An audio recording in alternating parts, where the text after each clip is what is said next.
Welcome to the season premiere of That Arrow Show. Yes, we are back.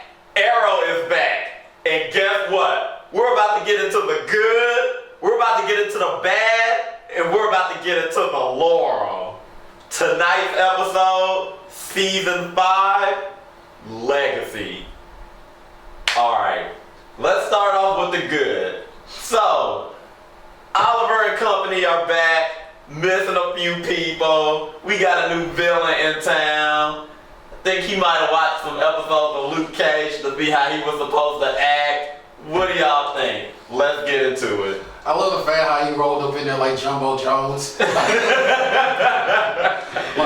I'm Diesel McMahon. Who wants some of this? And the fact that you can tell that he has not shaped the prison. Like, even when he go home, he eat in close quarters. Because he was just like, I need to punch the biggest person. This is a big ass city. It's a lot of big people. like, where were you when Brick was around? Yeah. You come talking slick now that everybody go. The good, we finally have a big guy that can actually fight. Because as awesome as Damien Dark was, we still have haymakers right here. The only thing I don't know how to feel about is the fact that this guy got a rap sheet and everyone knows who he is. And like, he just doesn't care. And the police won't go get him. Is he that scary? The best introduction was his introduction was awesome because he came in on full savage. He came in, it's like, I gotta show you why I'm in charge, and just sat there and beat the shit bubbles out of this one dude. But the part that got me is when he licked the brass knuckles. HIV is real. AIDS is real. We still got Zika. Zika. At that point, I had to tell Gerald Levert to pull it back a little. And he was new in town, according to his dialogue. He was like, I'm new in town. Where the hoes at? Wait, too good. Who drew the sketch of Arrow for him to hold up? Exactly. That was the worst sketch. I was like, that was like Rob Liefeld drew it. Well, it didn't have any feet. I was like, I don't know who the witness is who was describing this, but they had cataracts. I think whoever drew it under duress. Like, he was standing behind him like, drawing the arrow. I never seen it. And he got 5 o'clock shadow. Please don't hurt me, Mr. Mad Dog. What does he look like? I've never seen him that. And he got a hood and it's green. Please don't whip my ass, Mr. Tyrese. Like, this man doesn't have the internet, doesn't have Google. He couldn't bring up an image of Green Arrow. Exactly. So they premiered Wild Dog, whatever his name is. Wild Dog. Casey Jones. Like, do we regret their choice in doing that? Well, here's the thing. Here's the thing, and I guess this is kind of gonna go into a bad, but like, we have no context for this dude. I can't judge this dude yet, and already the preview for next episode is like, okay, I'm training y'all. But as far as the look is concerned, what do you think? I didn't even see this dude. Okay. But it's straight out the comic though. Yeah, that is legit comic accurate. So we can agree that they got that look down pat. Yeah, but like, that wasn't hard to fuck up. I wish we had more like fleshing out of him in this episode. It just seems like he's a guy that just keeps popping up, getting Oliver's way every now and then. Yeah. So he put that arrow in his leg just to remind him to get out his way. Mm-hmm. Okay, Christian, so what was your good? Prometheus, it was all the way at the end. His intro was exactly what I wanted, for him to look like a badass.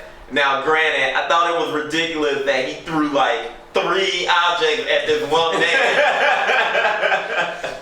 but hey, do you do you. Hey, he's trying to make a statement. Let me get a piece of this sandwich.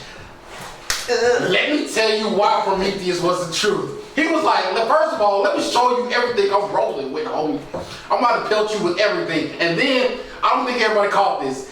He left the phone on so his family can hear him dying. That's how cold he is. He ran up, he had a bow and arrow, so folks thought he was Green Arrow. Then all of a sudden, what are you buying? Yeah, we had some hits and misses, but we had a lot of hits and very few misses. Yeah, a lot of hits. hits. A lot of people got hit. Mm-hmm. So let's point it out. The beginning fight was Anarchy. As annoying as that guy is, they deliver some good fights. Yeah, and that was a very good fight. But I would like to do. I'm gonna put something to the side right quick. Every time with these fucking weapons. First you walked your ass out here last season with the 3-stick nunchuck. And now this time you got the 2 ninja sickles. Like, dude.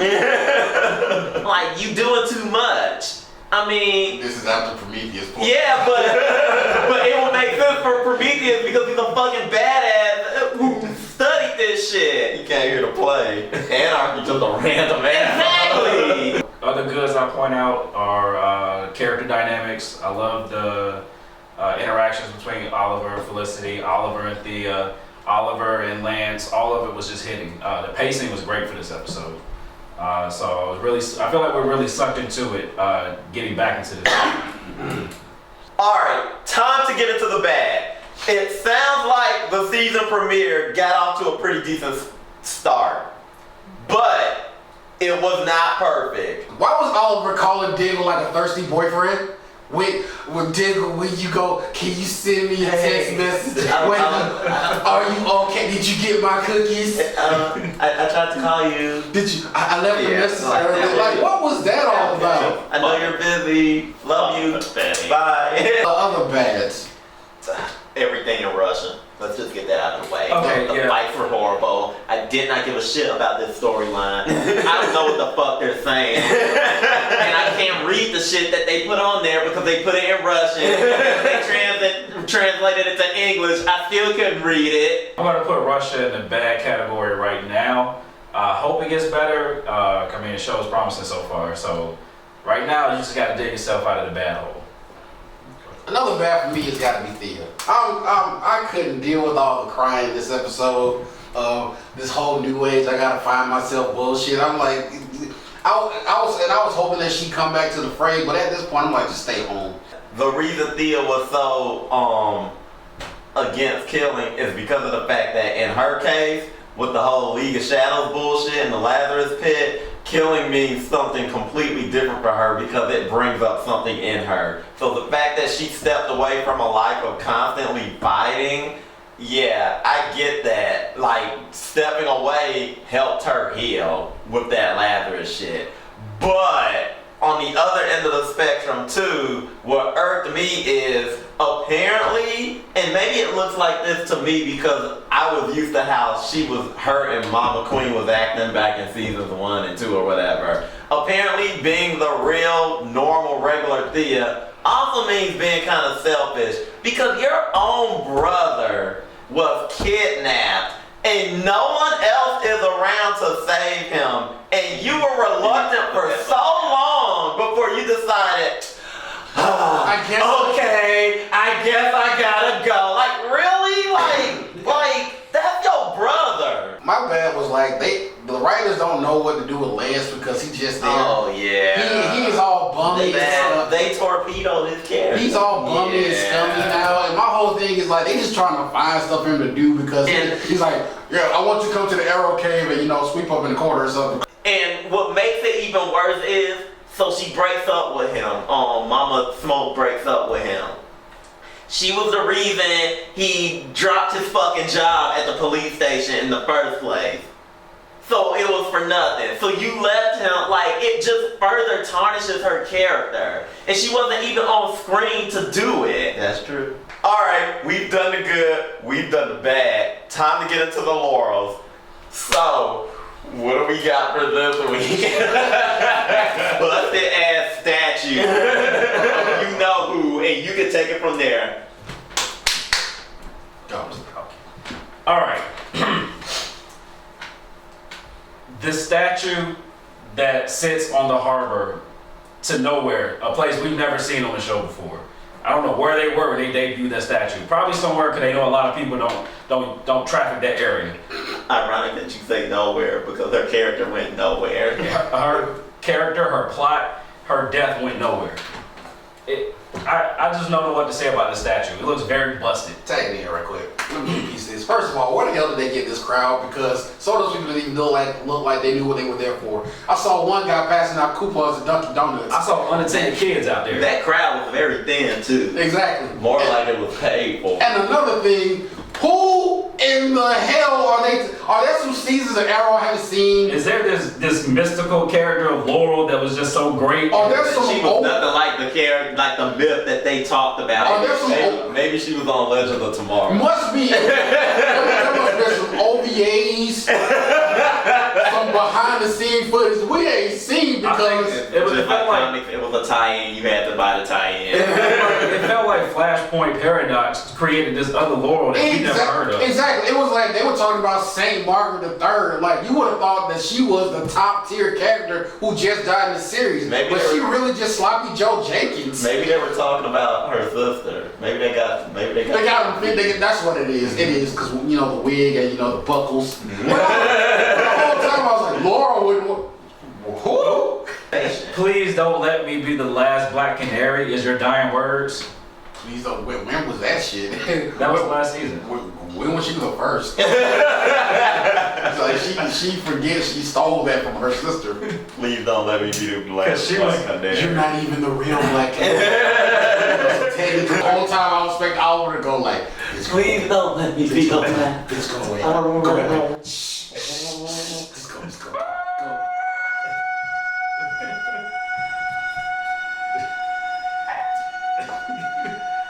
Call it. 11 They're like. I'm surprised Sarah they just pop up like, look, I am Black Canary. This bitch is a fraud. You should not worship false idols. Alright guys, like and subscribe. And we'll be back next week.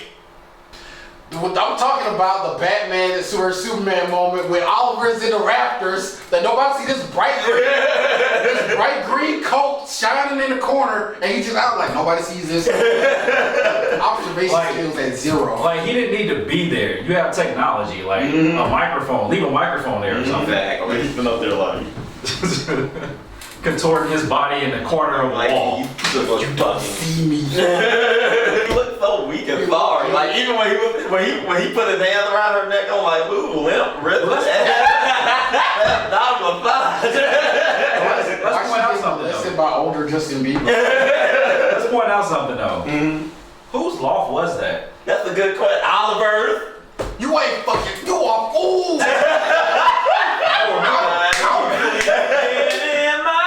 I wish you would bust it open like that.